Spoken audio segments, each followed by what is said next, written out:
दरम्यान सुषमा अंधारे यांनी काय प्रतिक्रिया दिली ती सुद्धा आपण बघूया। महाराष्ट्राच्या हितापुढे कुणाच्याही महत्त्वाकांक्षा तितक्या महत्त्वाच्या नाहीत हे राजसाहेबांनी केलेलं विधान मला तंतोतंत पटतं। किंबहुना राजसाहेब उद्धवसाहेब हे दोघे भाऊ आहेत आणि कुटुंब म्हणून त्यांनी कायम एकत्रित राहायला पाहिजे। पाण्यात काठी मारल्याने पाणी कधी तुटत नाही असं मानणाऱ्यांपैकी मी आहे। मात्र या दोघांचे राजकारण एकत्रित असलं पाहिजे का यावर निश्चित चर्चा होऊ शकते। महाराष्ट्राच्या हितसंबंधासाठी आणि महाराष्ट्राची अस्मिता जोपासण्यासाठी जर हे दोन भाऊ एकत्रित येत असतील तर महाराष्ट्रातल्या प्रत्येक मराठी मनाला ते आवडेलच।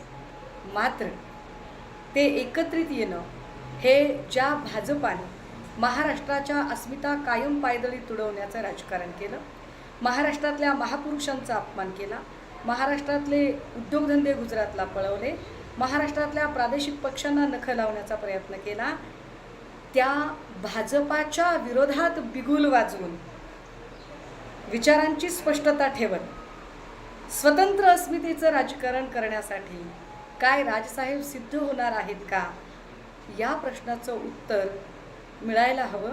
मला वाटतं महेश मांजरेकरांनी हा प्रश्न त्यांना विचारायला हवा होता की तुम्ही एकत्र येण्याची गोष्ट नक्की करताय, पण ते एकत्र येणं हे स्वतंत्र अस्मितेच्या राजकारणासाठी एकत्र येणं असेल की भाजपाचं मांडलिकत्व पत्करण्यासाठीचं असेल याबद्दल स्पष्टता असली पाहिजे। तर सुषमा अंधारे यांची काय प्रतिक्रिया होती हे आपण आता बघितलेलं आहे। दोन्ही ठाकरे बंधू एकत्र येण्याच्या चर्चेनंतर आता अनेक राजकीय प्रतिक्रिया सुद्धा उमटायला सुरुवात झालेली आहे। दरम्यान उद्धव ठाकरे नेमकं काय म्हणाले ते आपण ऐकूया। माझं तर मत असं आहे की मराठीसाठी आणि महाराष्ट्राच्या हितासाठी अगदी किरकोळ भांडणं, तुम्ही बाहेर गेल्यानंतर बातम्या वाचल्यानंतर कळेल मी किरकोळ भांडण्याचा संदर्भ काय आहे। किरकोळ भांडणं बाजूला ठेवायला मी सुद्धा तयार आहे आणि मी सुद्धा सर्व मराठी माणसांना या हितासाठी, महाराष्ट्राच्या हितासाठी, मराठीसाठी एकत्र येण्याचं आवाहन करतोय।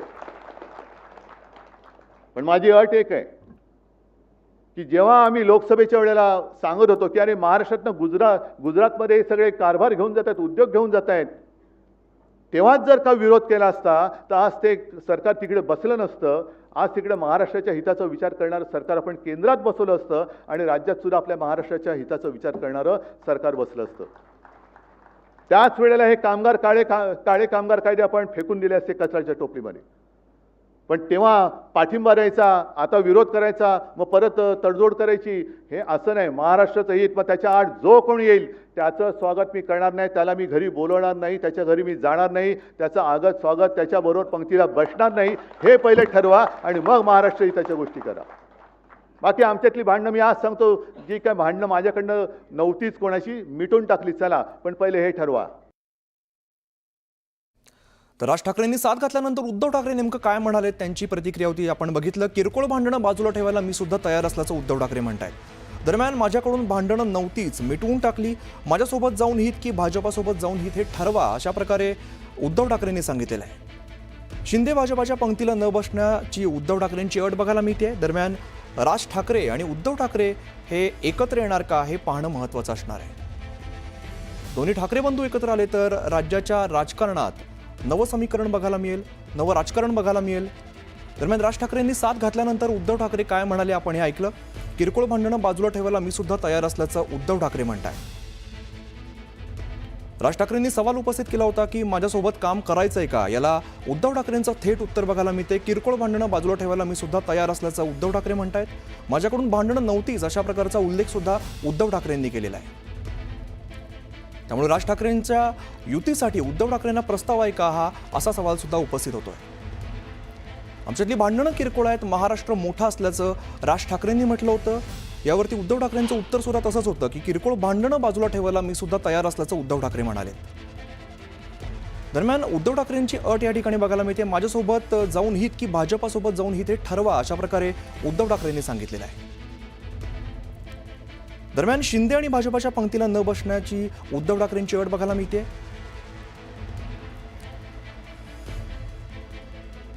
किरकोळ भांडणं बाजूला ठेवायला तयार असल्याचं उद्धव ठाकरे म्हणतायत। त्यामुळे दोन्ही ठाकरे बंधू एकत्र येणार काय पाहणं महत्त्वाचं असणार आहे। राज्याच्या राजकारणातली खरं तर मोठी बातमी आपल्याला ही म्हणावी लागेल।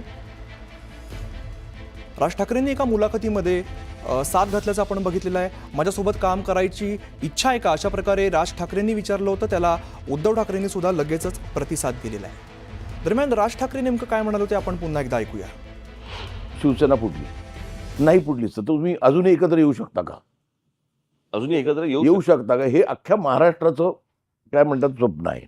हे बघा, प्रश्न असा आहे ना की या सगळ्या याच्यामध्ये कुठच्याही मोठ्या गोष्टीसाठी मला असं वाटतं आमच्यातले वाद, आमच्यातली भांडणं, आमच्यातल्या गोष्टी या किरकोळ आहेत.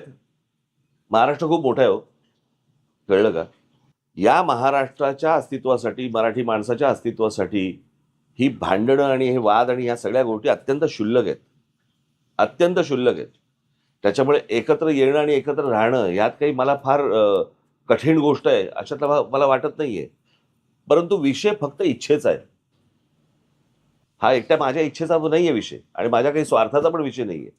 मला असं वाटतं आपण लार्जर पिक्चर बघणं गरजेचं आहे. महाराष्ट्राचा स्वार्थ मी पाहतोच आहे. म्हणजे तर माझं म्हणणं आहे की सगळ्या महाराष्ट्रातल्या राजकीय पक्षांमधल्या सगळ्या मराठी लोकांनी येऊन एकच पक्ष काढावा. पण माझ्या मनामध्ये एकच गोष्ट होती, बाळासाहेब सोडून मी कोणाच्याही हाताखाली काम नाही करणार, कळलं का? म्हणजे त्यावेळेची परिस्थिती अशी होती. म्हणजे मी जेव्हा बाहेर पडलो त्याच्यानंतरचा हा माझा विचार आहे. परंतु मी जेव्हा शिवसेनेमध्ये होतो त्यावेळेला मला काय बाळासाहेब असेल, उद्धवच्या बरोबर काम करायला मला काहीच हरकत नव्हती. पण समोरच्याची इच्छा आहे का मी बरोबर काम करावं? महाराष्ट्राची इच्छा आहे ना. पण तेच तर ना, महाराष्ट्रात जाऊन सांगावं तिकडं.